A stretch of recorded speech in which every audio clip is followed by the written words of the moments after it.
স্বাগত খেলা যোগে আপনাদের সাথে আছি খালিদ জামিল।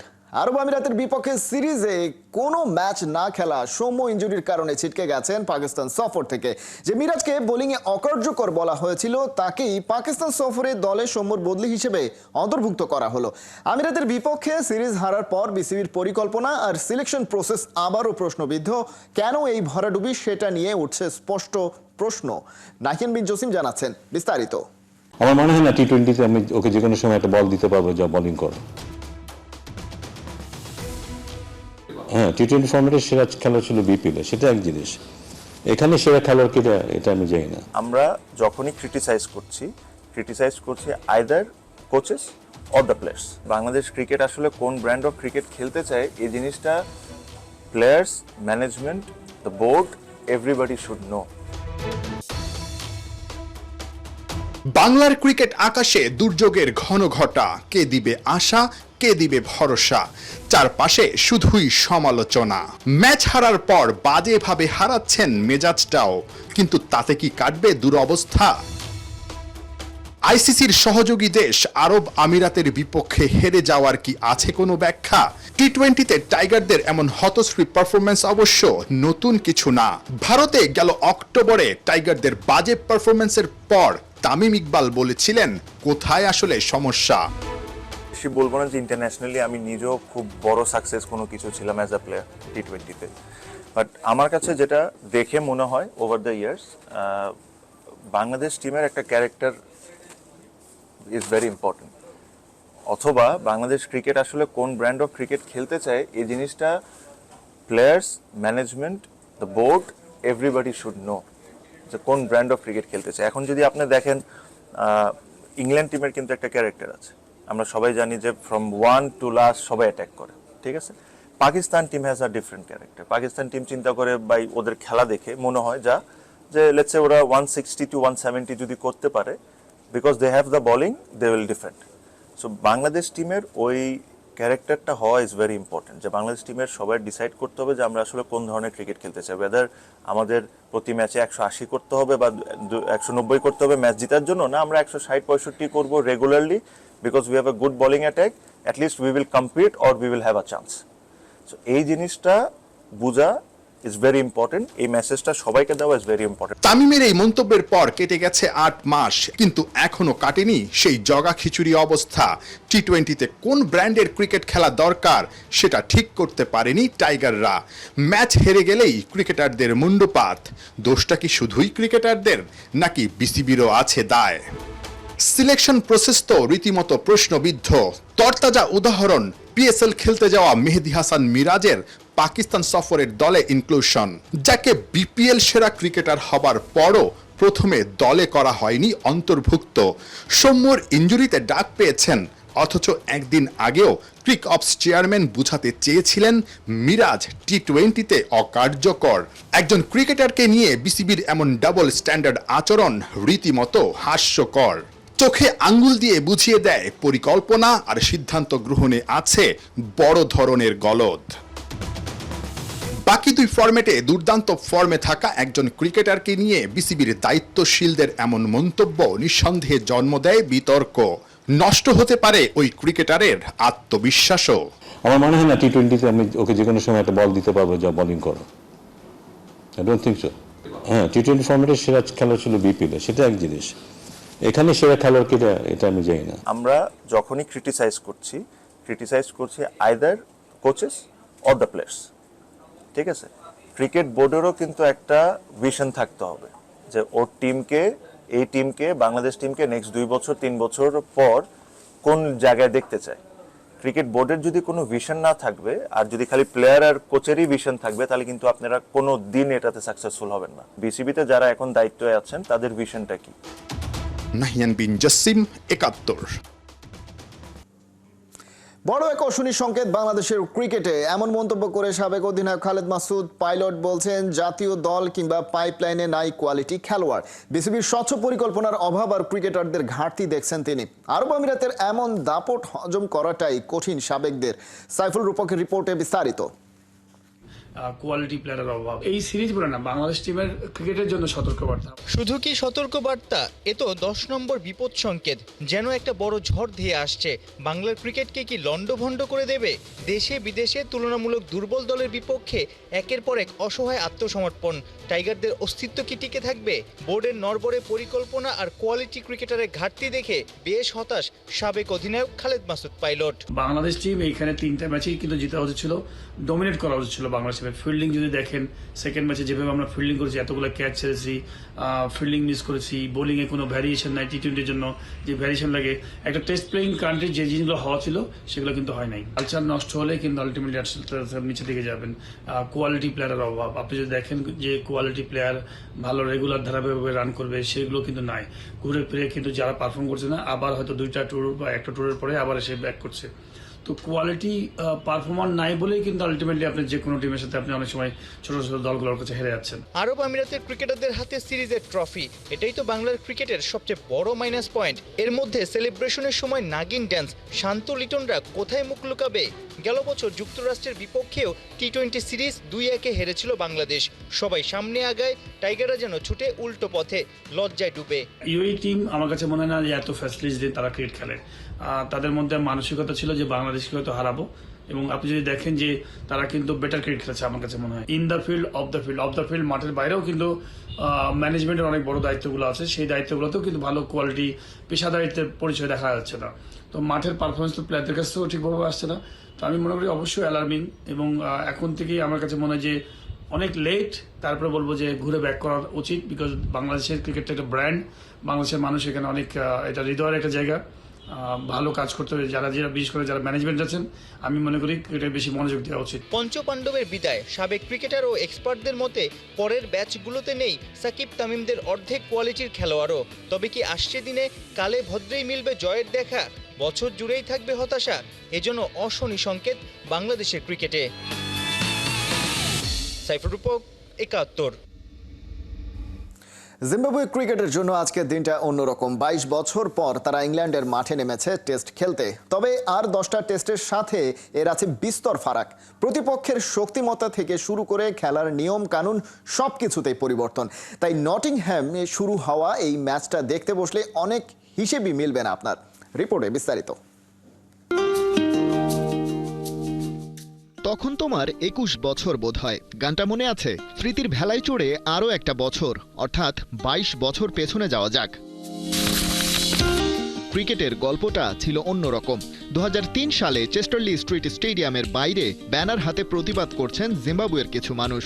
রবার্ট মুগাবের দুঃশাসনের বিরুদ্ধে তাদের ব্যানারে লেখা make up world, Zimbabwe is dying. সারা দুনিয়ার প্রতি ওদের বিশেষ বার্তা। মাঠের ভেতরেও ইংল্যান্ডের কাছে Zimbabwe was dying as well. ম্যাচটা স্বাগতিকরা জিতেছিল ইনিংস ও 69 রানের বিশাল ব্যবধানে। যদিও হিথ স্ট্রিক উইকেট নিয়েছিলেন মাইকেল ভনের, আবার রিচার্ড জনসন পাল্টা আউট করেছিলেন জিম্বাবুয়ের পেস অলরাউন্ডারকে। তার আগের ম্যাচের কথাও ধরুন। লর্ডসে সেবার অভিষেক হয় পরবর্তী জামানার কিংবদন্তি জিমি অ্যান্ডারসনের। অভিষেকেই ইংলিশ পেসারের ফাইফার। এসব ঘটনার পর কেটে গেছে গুনে গুনে 22 বছর। ইংল্যান্ডের মাটিতে জিম্বাবুয়ের আর টেস্ট খেলা হয়নি। মোড়লরা নিজেদের ডায়েরি থেকে রীতিমতো ঝেঁটে ফেলেছে আফ্রিকান দেশটার নাম। 2 দশকের বেশি সময় পরে হলেও তেমনটা হলো আবার। ইংল্যান্ডের মাঠে সেই হিথ স্ট্রিকদের উত্তরসূরিদের টেস্ট ম্যাচ। সব রুলস রেগুলেশন একেবারেই আলাদা। প্রথমত ম্যাচটা 4 দিনের, সেই সময়টা পুষিয়ে নিতে দিনে করা হচ্ছে 98 ওভার। সাধারণ টেস্টে যেখানে সংখ্যাটা 90, তার মানে ইংল্যান্ড জিম্বাবুয়ে একমাত্র টেস্টে করা হবে মোট 392 ওভার, যেখানে সাধারণ টেস্টে ম্যাচে 450 ওভার বল করা হয়।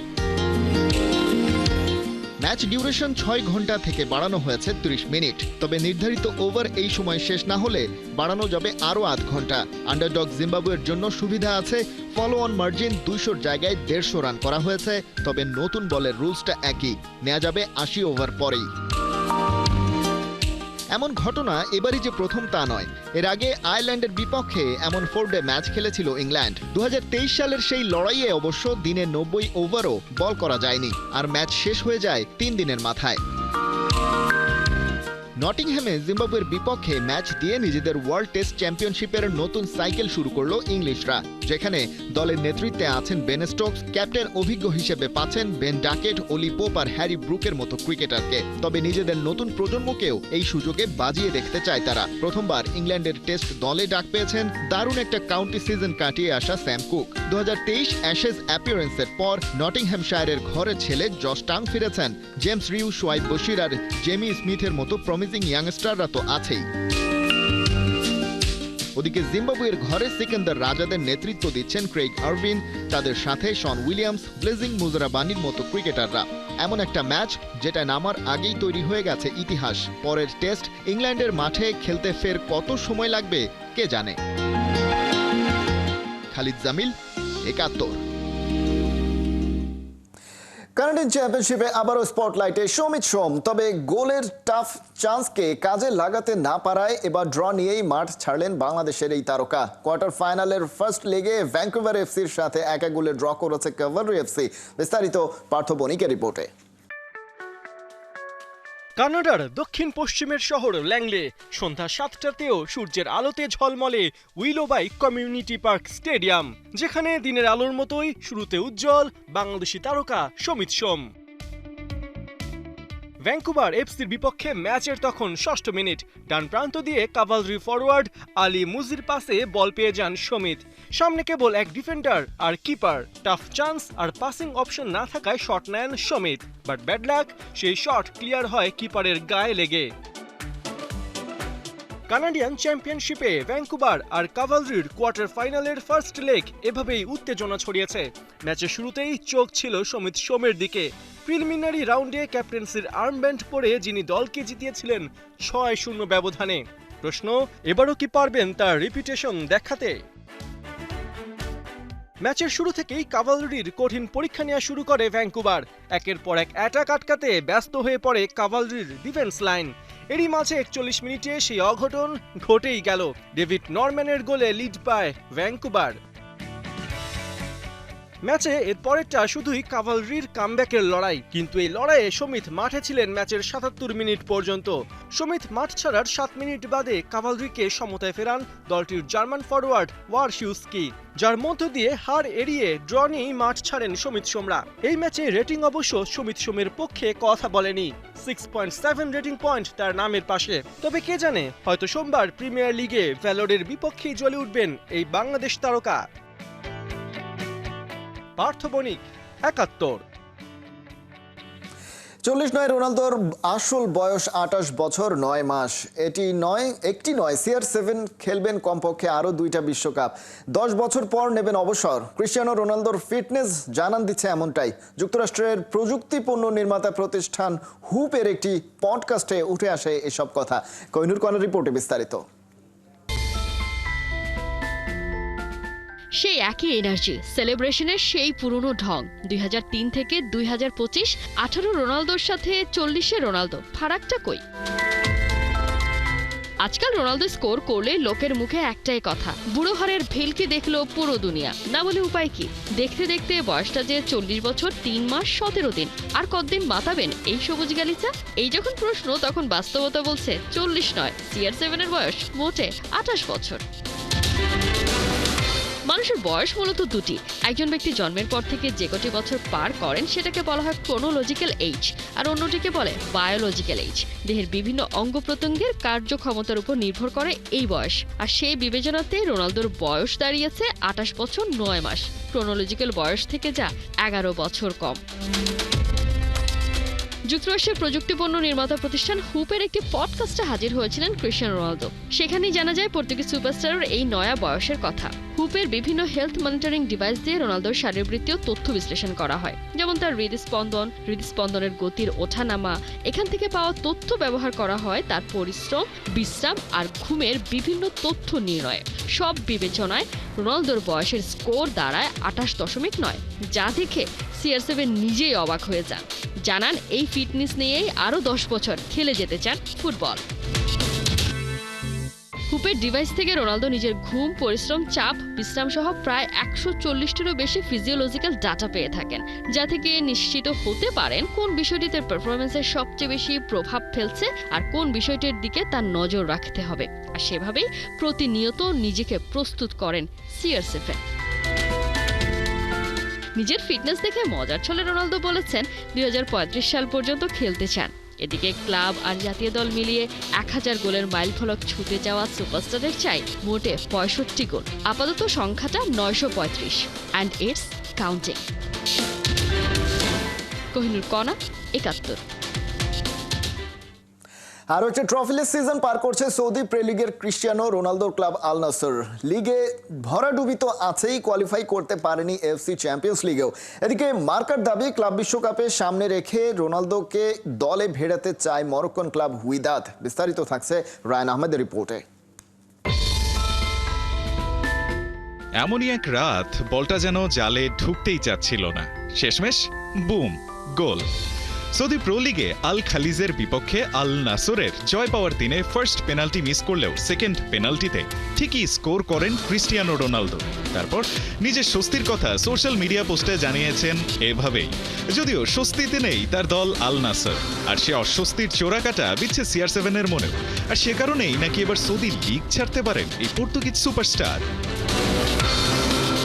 স্প্যানিশ ডেইলি মার্কা জানিয়েছে মরক্কান ক্লাব হুইদাদ নাকি short term delay club world কাপের জন্য দলে ভেড়াতে চায় এই ফরওয়ার্ডকে। ক্রিস্টিয়ানোর মতো প্লেয়ার দলে থাকলেও যে স্পোর্টিং এবং কমার্শিয়াল সুবিধা পাওয়া যায় সেটা লুফে নিতে চায় ক্লাবটি। আল নাসরের সঙ্গে রোনালদোর চুক্তি আছে 30 জুন পর্যন্ত, আর ক্লাব ওয়ার্ল্ড কাপ শুরু হবার কথা আছে জুলাই 13-14 এর দিকে। তাই পর্তুগিজ এই ফরওয়ার্ড চাইলে খেলতে পারবেন উইদাদের জার্সিতে। এছাড়া CR7 এর দিকে আরও এক কারণে বেশ আগ্রহী মরক্কান ক্লাবটি।